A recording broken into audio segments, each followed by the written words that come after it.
Hello guys, this video is going to be about ways I cope, or like, I guess it would be coping, but like ways of ignoring kind of, but like helping schizophrenic episodes. Um, these are just my ways on how I kind of try to help them, like help ignore them, or like try to keep them at bay at times, because sometimes the medicine that you take does not help the hallucinations that you have, and it's just like really crazy, and you don't know what to do. You think you're losing your mind. So these are some tips that I do that help me, like help me get through it, because when I was younger and I was first diagnosed, and I was having a lot of problems with this, and I didn't know what was going on with me. My counselor, well, it wasn't actually my counselor, it was my dad's counselor at first. They they showed me some ways on how to help. I was really young at this time, and they were trying to, like, I don't know, like, help in a way that they would help a younger kid. So what they did was, when I was younger, they told me to put like a sign on my door and say "Go away," or something like "Go away, I don't want to talk to you," or something like that. That, now that I'm thinking of it, was kind of really not helpful. It didn't really help. But when I was younger, I wanted anything to help back then, because I was in such a it was so bad back then that I really just wanted anything to help. And so there was one thing that they did that helped me a lot, and I'm going to tell you that you should try this. Um, they bought me a radio, like a radio that also like a CD player. It was a CD player slash radio. I don't know if you guys have CD players anymore, but it was like a CD player that played like animal noises and whale noises. It was really weird. I don't know. And I also played music. So at night, my mom would put the animal noises on, which eventually was a bad idea, because like the animal noises would give me nightmares.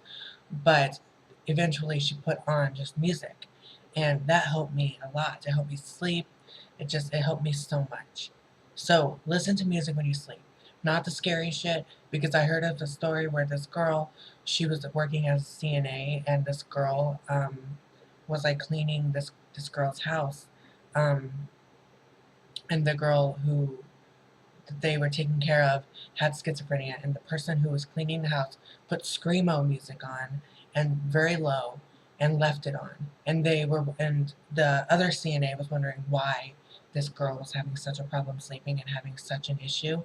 And then they realized that the screamo music was still on, and the girl was thinking it was like her hallucinations. So that's what was kind of freaky. So don't listen to scary music when you're trying to sleep.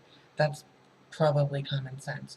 Just like listen to your favorite type of music. I would recommend like classical or something, nothing like rock or pop or something that you would want to stay up and listen to because you want to go to sleep.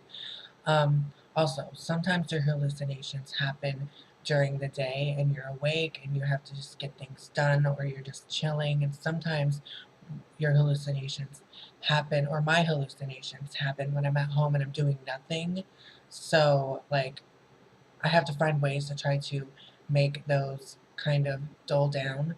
So what I do is I have a fan running constantly near me. I have a fan on right now. I have a fan on year round. I sleep with the fan on high at night, even in the wintertime, because that drowns out noises. So that's a good one. So get a loud fan, even if you don't want a fan that's on you, so you don't like get cold or something. Like you can turn it on and put it like on the other side of the room, or like not facing you at all, and then that will drown out noises. Also, when I'm like at nighttime, that's also when a lot of my audio hallucinations happen. I listen to music. I put headphones in and I blast music, and that's definitely a really big one. That's like my favorite thing to do to kind of drown out the voices that I hear, is to listen to music. And also, I would definitely recommend to not listen to things with only one headphone in, because that for me tends to make the voices worse, and it's like the voices are trying to just speak in one ear instead of both ears, and it just makes it sound a lot more scarier. So don't, like, try not to listen to something with just one earbud in, because it's weird. I don't know how that works, but like, listen to music. Put like both earbuds in and just blast your music, the music you like, and just do what you're doing. Like, go on Tumblr, Facebook, Twitter, um, when you're trying to sleep or something. Not trying to sleep, but like trying to get tired before you go to bed or something, because that's what I do, because I stay up really late. Um, let's see here. And in public, when I'm hearing things, what the best thing I what the best thing I do, can I learn how to word sentences? Yet I'm never going to. I'm never going to learn how to word sentences. The best thing that works for me, I almost fucked that sentence up. The best thing that works for me in public when I'm hearing voices or like having hallucinations, because sometimes I have audio hallucinations and visual hallucinations in public, at the store, or anywhere that I'm at. Because sometimes the visual hallucinations that I have in public are, I see people, but like they look young at first and then they look old. So it's like I'm seeing these old people when they were young. I don't know how that works. I don't know, understand how my hallucinations work, but that's what happens. I see young people walking towards me, and then when I look at them again, they're old people. So okay, you will definitely, if you're schizophrenia girl, no. If you're schizophrenic, you will totally understand what I'm talking about. it Hallucinations vary from person to person. You don't have the same hallucinations as like a person, as different people. Like, we're all different people. We all have different hallucinations. Some of my hallucinations are just plain stupid and don't make no goddamn sense, like that. I see a really young person walking past me, then I look back and they're old people. I don't know what that means, but whatever. Those aren't scary. But the ones where I hear someone talking behind me when there's no one there, or someone tapping me when no one's there, or just when people are just talking, it sounds like a bunch of people are talking at once, like a radio scanner going off. What works for me is I focus on the floor, I count the tiles. I know that's weird, but I count the tiles. Counting the tiles keeps your mind busy. Also, read the things that are on the shelves. Just focus on what's on the shelves. That works for me a lot. And I do this thing also. If you hear screaming, I'm sorry, there's children. I hate children, so whatever. Um, what also helps for me, and I do something really weird, is I do this. I squeeze my thumb a lot. I do this.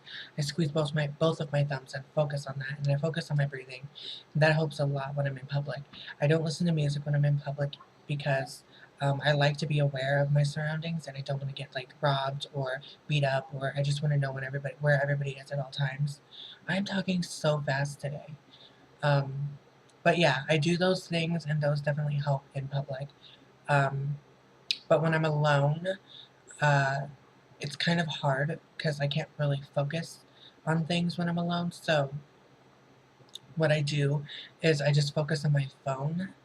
I'm not alone a lot, so it doesn't really happen that often. But when I'm alone and I'm in public alone, I focus on my phone, or I try to make a phone call and like call my dad or call somebody and talk to them while I'm in public if I'm having like certain hallucinations or I'm just having a panic attack. That'll be another video of me talking about how I focus and how I help my panic attacks as well, and my anxiety issues that I have. Um, but I try to make a phone call. I focus on my phone. I do the thumb thing. I do this a lot too. If you like, just fidget with your fingers. Like, also get a fidget spinner. I don't have one of those. I'm gonna get one next month. My dad keeps on telling me to get a fidget spinner because he thinks that would help me, because I pick at my hands when I'm nervous, or I pick at my neck or my face when I'm nervous. And he says that I need to stop doing that, so I'm gonna get a fidget spinner.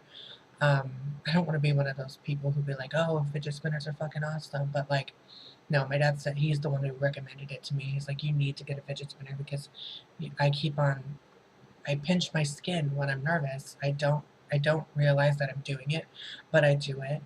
Um, so that's the thing I do when I'm alone in public.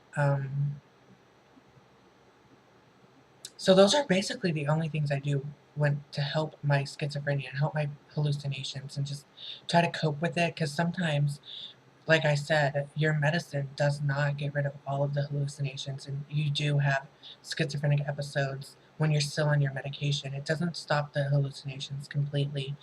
Um, I was on medication. I was on Zoloft, the highest milligrams that they could ever, that doctors can prescribe is 200 milligrams. I was on 200 milligrams, but I stopped taking them because they were making me feel like a zombie. They did stop the hallucinations for the most part, but they were making me feel like a zombie. So, like, no matter what medication you're on for your schizophrenia, it doesn't really help all of the hallucinations. It does stop them for the most part, but you will still have certain hallucinations, and you still need to find like coping mechanisms and different things to help you get through those. Um, and especially if you're a young kid and you really don't know what's going on.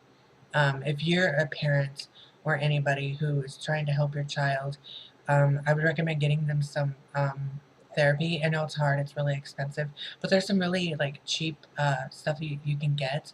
Um, my when I was first diagnosed with schizophrenia, we were homeless, so we didn't have. Well, I think we had medical, but like we had to go to this low income therapy place, and I'm still in this low income therapy place. I've been at this place since I was 10 years old, so that was almost 13 years ago. So I've been at this place, and there's some low income therapy places that you can go to, and they can definitely help your child figure out what's going on with them, because sometimes it could be stress, and sometimes it's not schizophrenia and a mental illness. It's just like stress. Stress can make things happen. You know what I mean? But I was diagnosed at 10 years old, and it runs in my family. My grandmother had it. My cousin had it. Most of my family members have it. My dad has it. My brother, I don't know if my brother has it actually. But my sister had, not my sister, damn it. My other brother has schizophrenia. So it runs in my family, and it is genetic. So yeah. I really hope this video helped some people out, because I know when I was younger, my parents were kind of lost, like they didn't know what to do. But thankfully, they did have a counselor to talk to and have somebody like help me through that ordeal. And if you were just diagnosed and you just started having hallucinations and all of these things happen, I will tell you it does get a little bit easier to kind of get used to. I know it's weird. Like you think you would not get used to hallucinations and scary things and things you hear, but trust me, you will get used to it. It's like literally if you stop hearing them, like you kind of like you don't seem for me, if I stop hearing them completely, I feel weird. Like I don't feel normal-ish. I know that's really weird, but that's how I feel.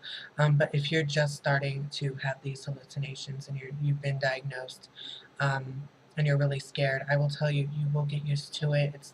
It'll take time. I got used to it when I was 16 years old. So it took me about, so that was 6 years. It took me 6 years to get used to it.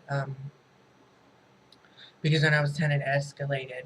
I don't know why it did when I was 10. It was probably because of the stuff I was going through and my family was going through at the time. But, yeah.